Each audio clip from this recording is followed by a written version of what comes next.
So reading from Srimad Bhagawatam, 3rd Canto, Chapter 9, Text 9. Om Namo Bhagavate Vasudevaya. Om Namo Bhagavate Vasudevaya. Om Namo Bhagavate Vasudevaya. Om Namo Bhagavate Vasudevaya. Om Namo Bhagavate Vasudevaya. Om Namo Bhagavate Vasudevaya. What text? Text 9. Thank you. 3rd Canto, Chapter 9, Text 9. Yavat Navadwip. Patakvam Kirtan. idam atmana indriyartha yavat patakvam idam atma indriyartha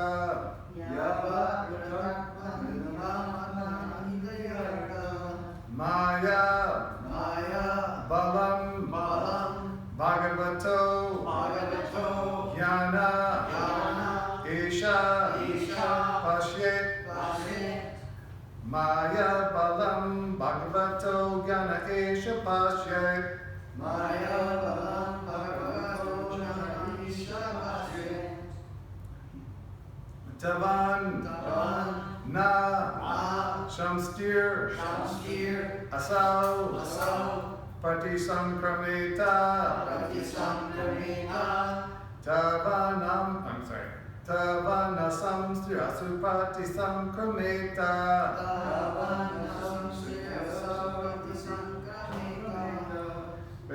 Vyartapi Duga Nivaham Bahati Kriyarta Vyartapi Duga Nivaham Vihati Kriyarta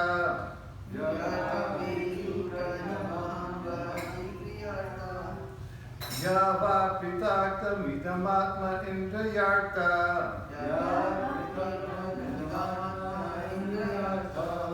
Maya Balam Bhagavato Jnana Esha Pashyet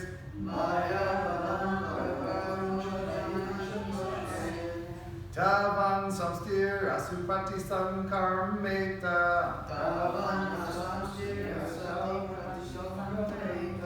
Vyartapi Duka Niviham Vihoti Kriyarta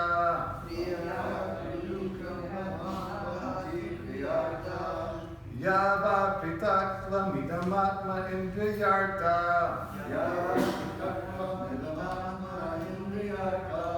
Maya Balam Bhagavato Jnana Esha Pashyet Tavan Samstir Asupati Sakarmeta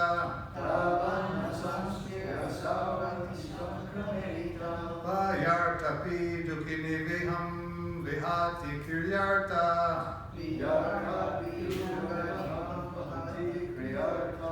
Others? Yavat Pratakvam Idamatmana Indriyarta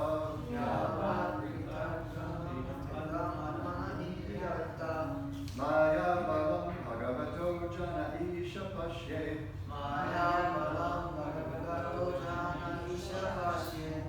Tavam na samskritira sauprati sankraneta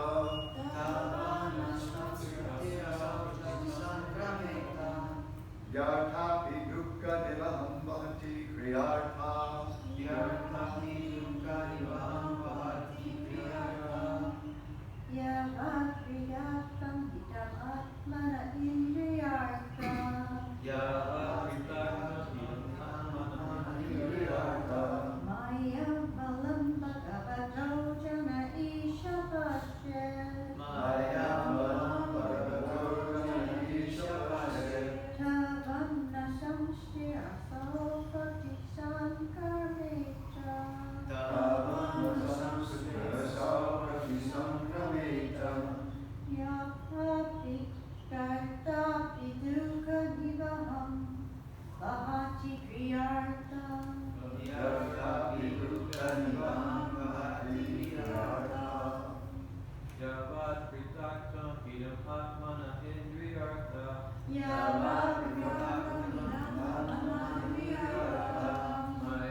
viduka nivaham vahati kriyartha.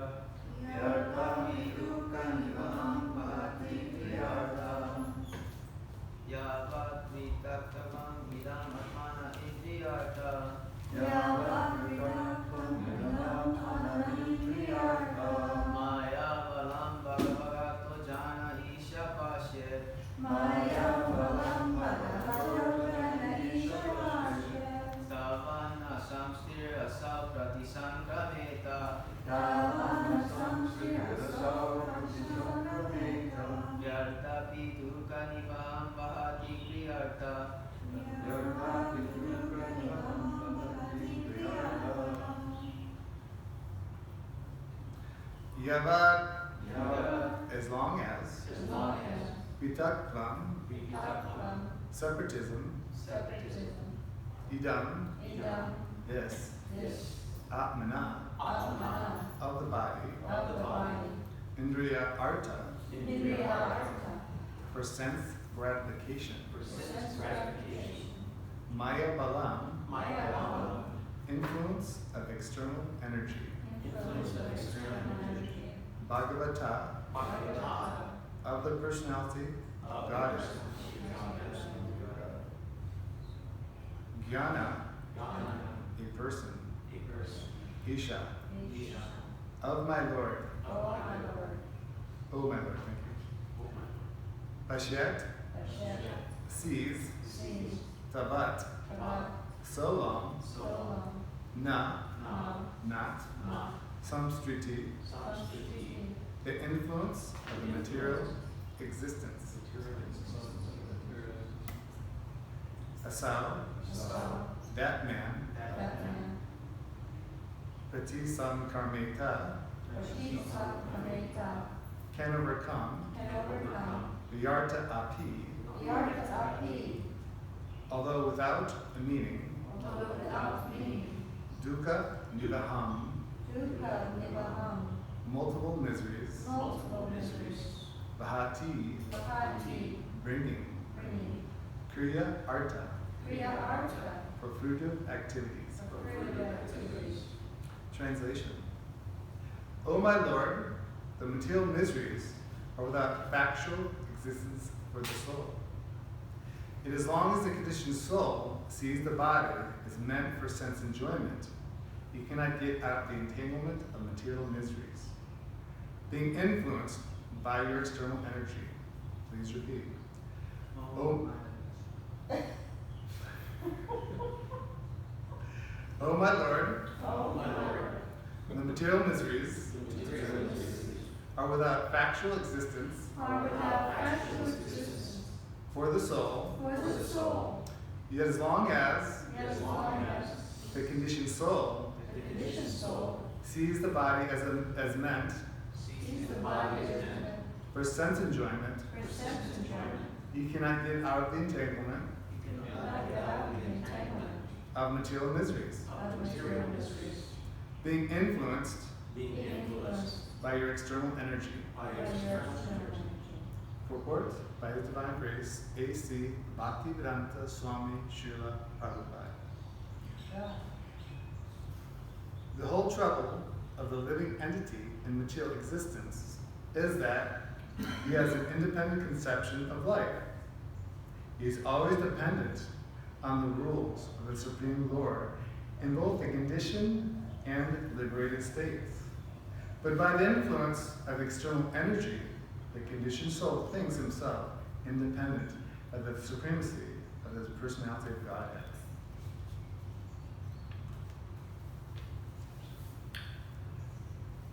His constant position is to dovetail himself with the desire of the Supreme Will.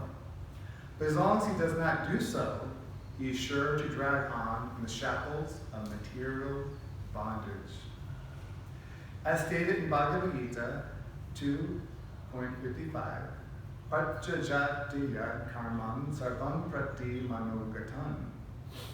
He has to give up all sorts of plans manufactured by mental concoction. The living entity has to dovetail himself with the Supreme Will. That will help him get out of the entanglement of material existence.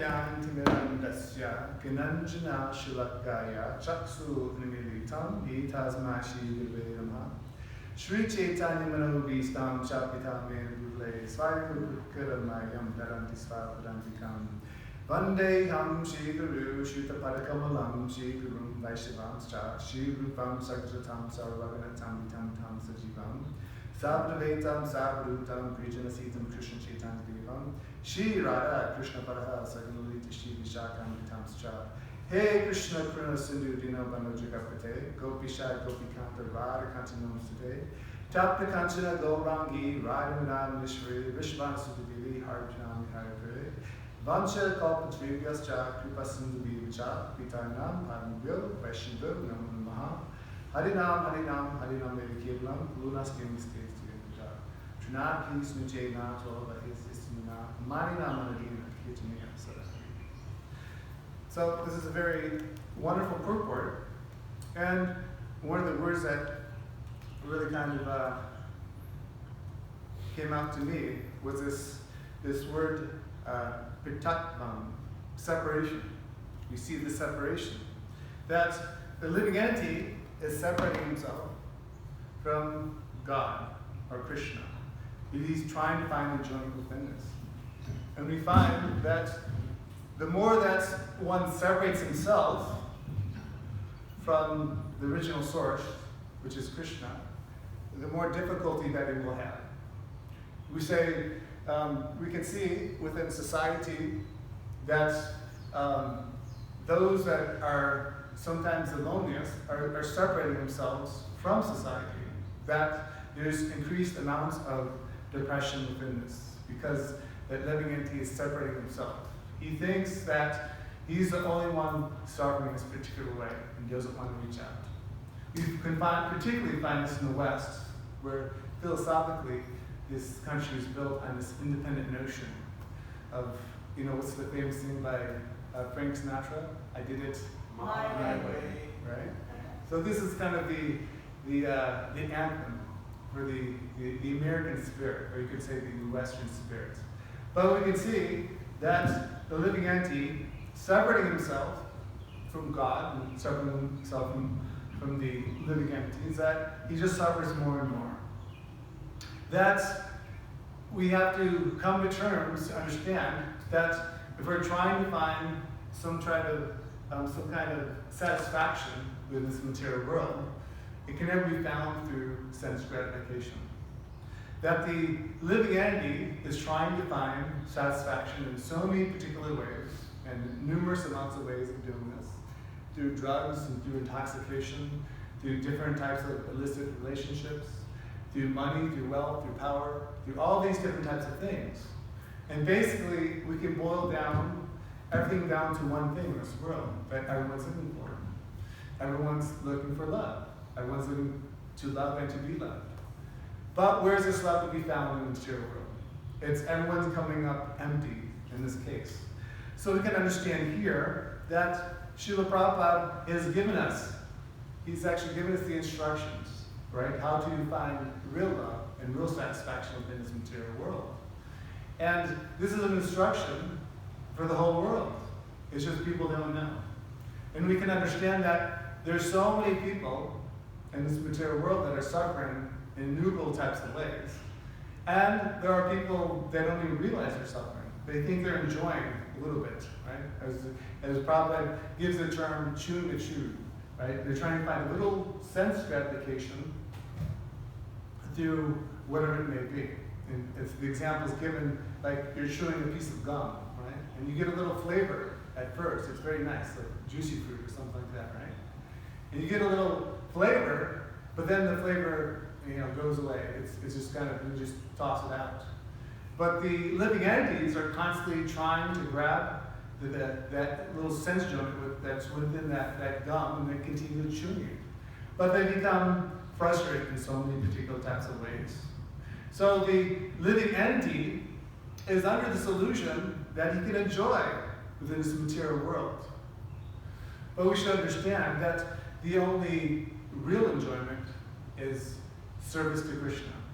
And that there's actually so many people out in the material world that are looking for Krishna, right? They just don't know it. So for the devotee, that in many circumstances, that we are so fortunate that we have this knowledge. I think at one time someone asked some sannyasi or Maharaj asked them that, are we better? Are we better because we're devotees? Are we better than sometimes like to use that colloquial term, the karmis? And the idea is that he answered was very nice. He said that we're not better, but that we're more fortunate because we have this knowledge.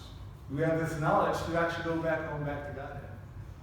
And even if the conditioned soul doesn't go back home, back to Godhead, you can actually, by following these rules or regulations, by trying to be Krishna conscious, that one can actually experience spiritual life right here in the here and now. So we are so fortunate in so many particular types of ways.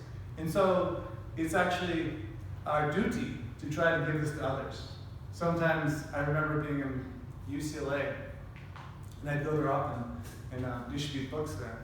And I'd run into different people coming from Hindu background, different students there.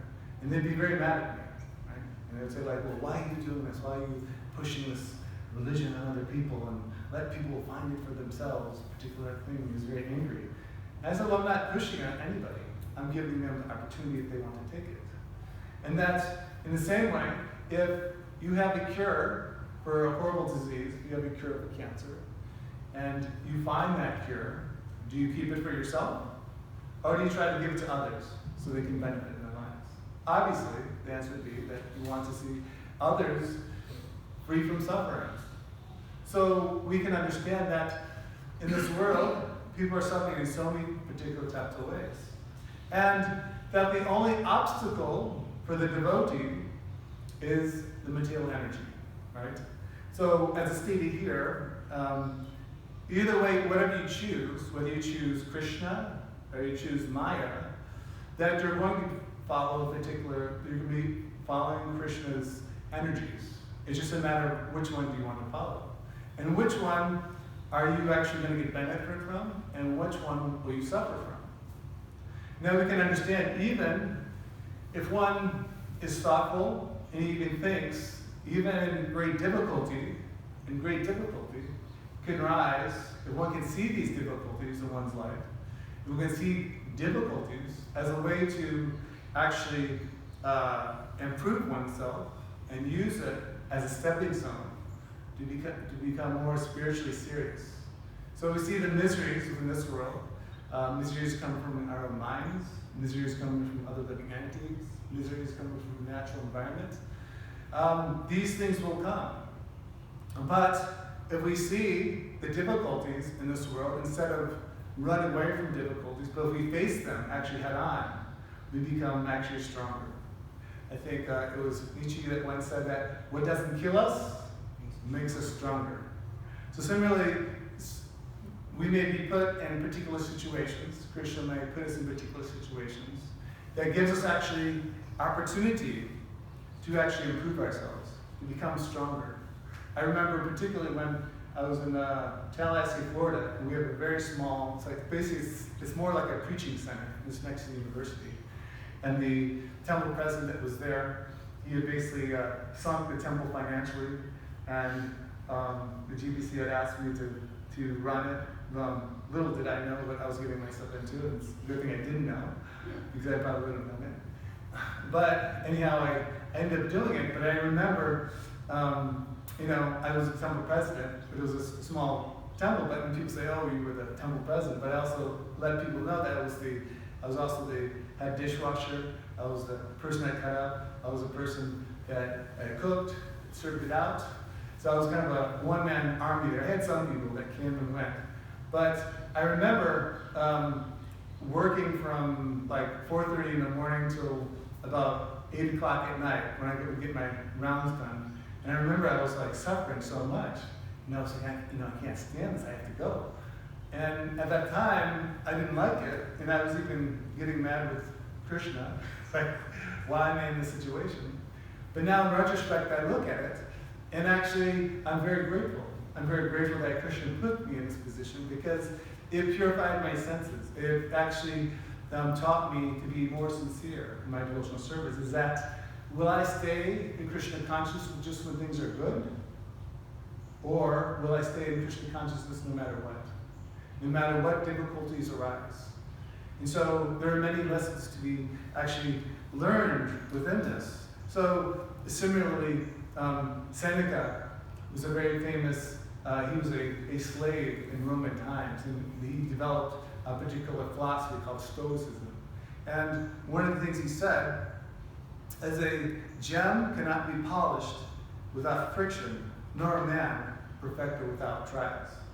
So we understand that we'll have trials and tribulations within our lives, but if we keep Krishna in the center, then perfection is there. And as anyone, we can ask any of the senior devotees or devotees that have been around for a long time. They've seen many things, many good things, many difficult things.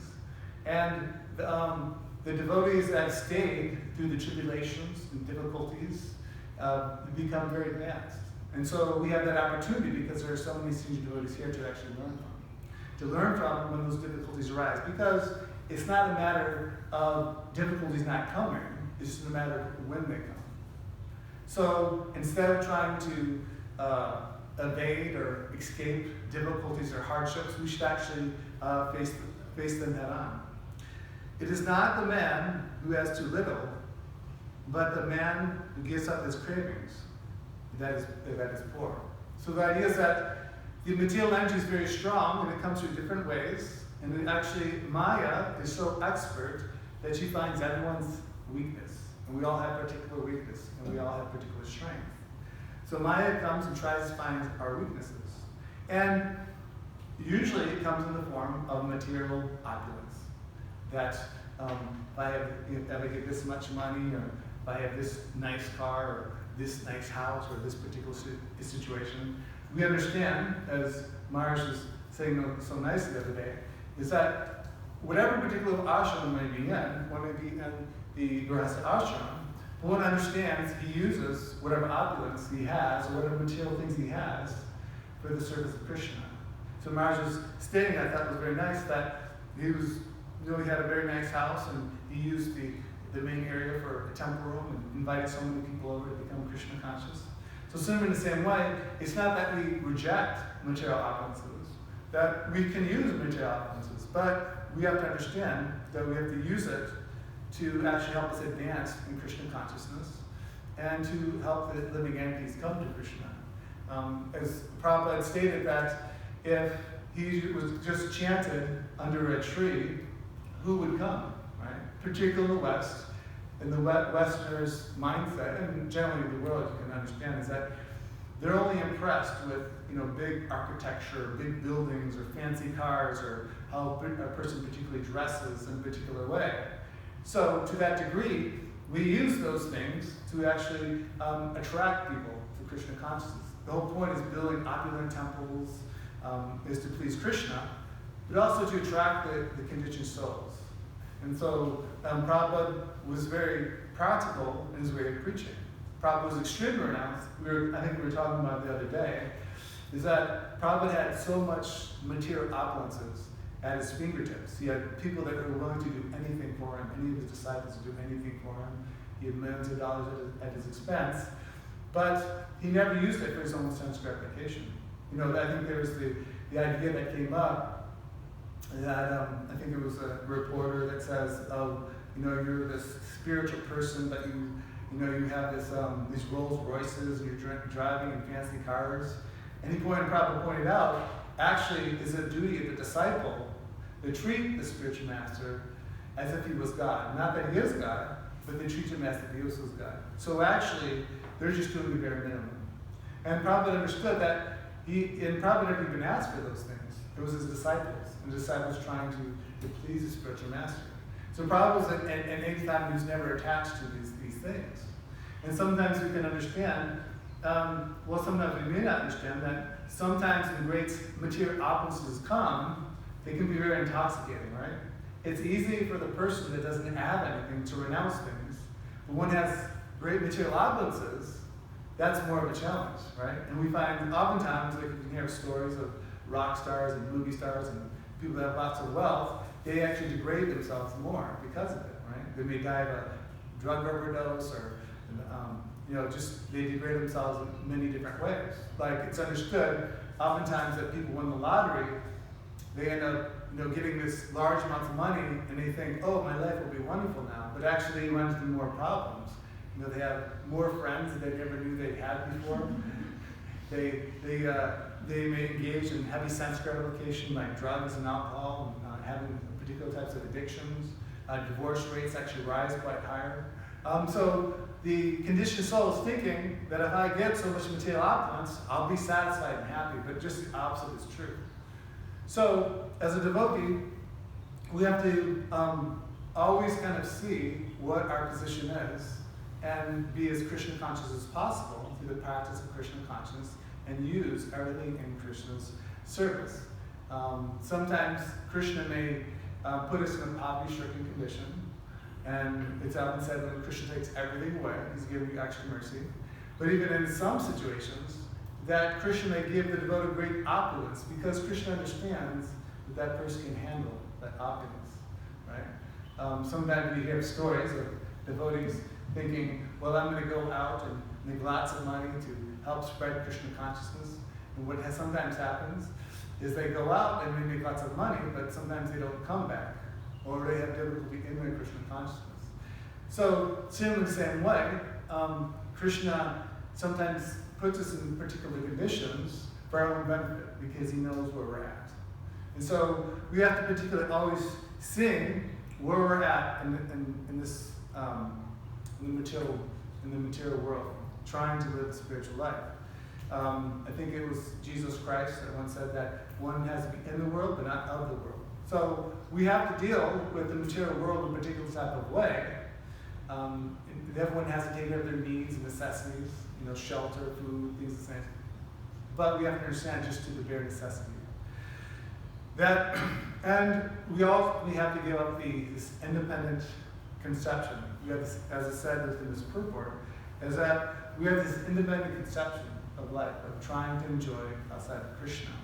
And that, as Prabhupada said, that there's nothing that the disciples can really do to repay the debt of the spiritual master.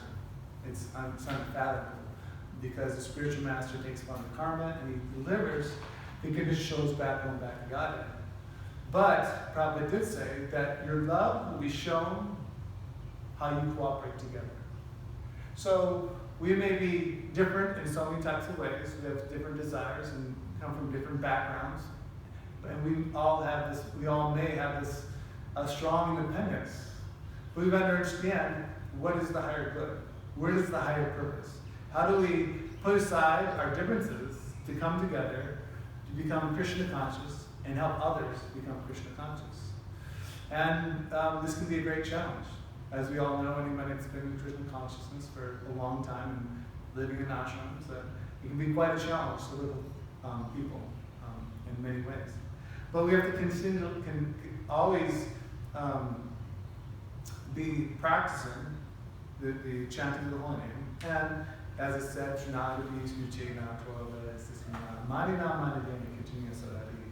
have to be constantly developing humility. And humility means we may not have humility. I definitely am struggling with humility every day. But one of the things how we become humble is that we serve. It said that seva, meaning service, only seva can save us.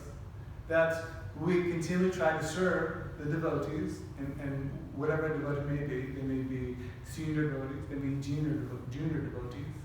We actually have to see ourselves as servants of God, and ultimately servants of humanity.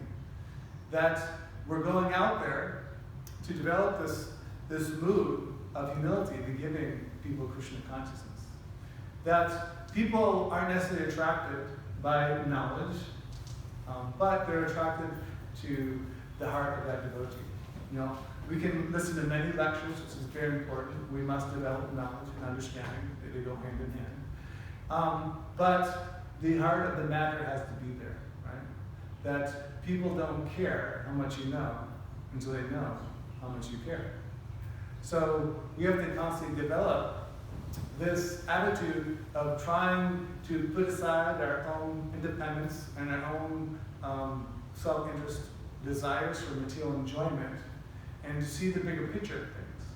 How can I find real happiness in this world, and how can I give that happiness to others? And again, as it's understood that the purpose of following these four regular principles of freedom, it's considered the four regular principles of freedom, right? That the purpose of discipline is not to live less, but actually to live more fully, right? By following these disciplines of four regular principles, you actually become free from so many anxieties in the material world. And so similarly, we add the chanting of the holy name, and by adding the chanting of the holy name, we can become perfect. So this process is actually very simple, that anyone and everyone can follow this. It's just a matter of engaging in the practice of Krishna consciousness. And if we do this, we actually become successful in this life and the next. Again, with the difficulties that may arise in this world, that we're always going to have challenges in some particular type of way, whether it's our mind, whether it's other people, but we always have to think about what's the best possible way for even this person that may be antagonizing me, or for this person that is giving me difficulty. We may think, we give the example of Shiloh Prabhupada, that Prabhupada, pure devotee, but Prabhupada externally struggled quite a bit at the ripe age of 69, 70, coming to America. I think he met the first person that was kind of interested in Krishna consciousness in New York City, and the person was he was in a drug-induced state and actually chased Prabhupada.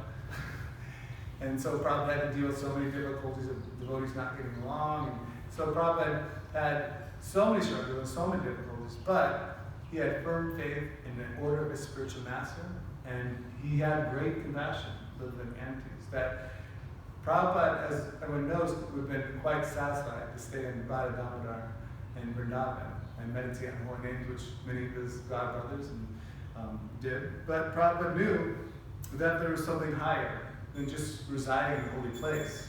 He understood that we come to America.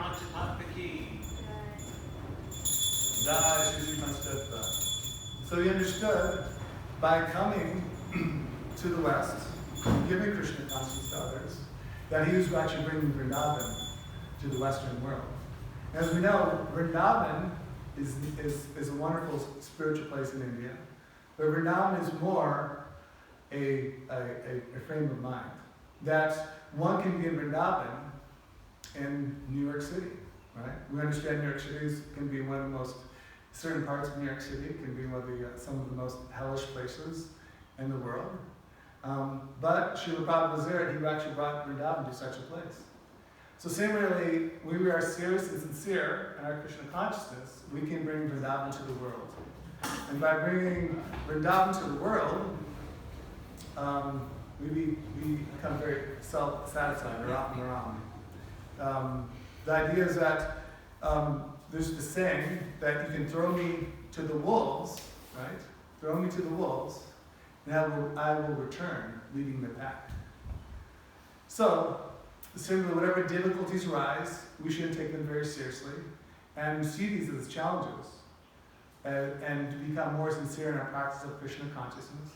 And that at every moment, we should be preparing ourselves for bigger things. We should be preparing ourselves to spread this Krishna consciousness all over the world. And so, whatever free time we may have, we should try to increase the quality of our chanting, and we should increase the quality of the knowledge that Srila Prabhupada has given us. Srila Prabhupada struggled and worked so hard to translate the Srimad Bhagawatam in so many books.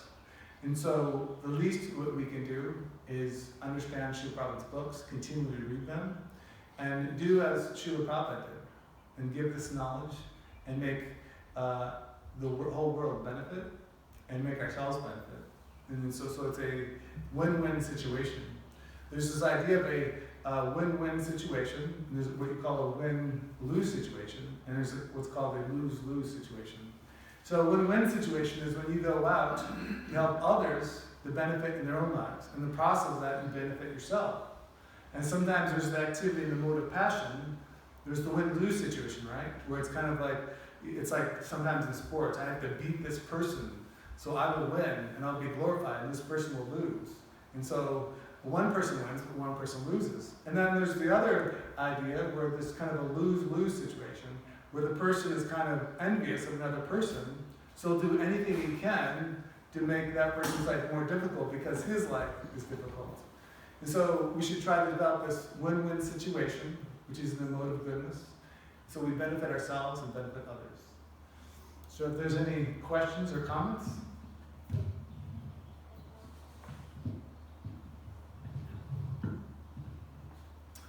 Okay. Srimad Bhagavatam ki jai. Shiloh Prabhupada ki jai.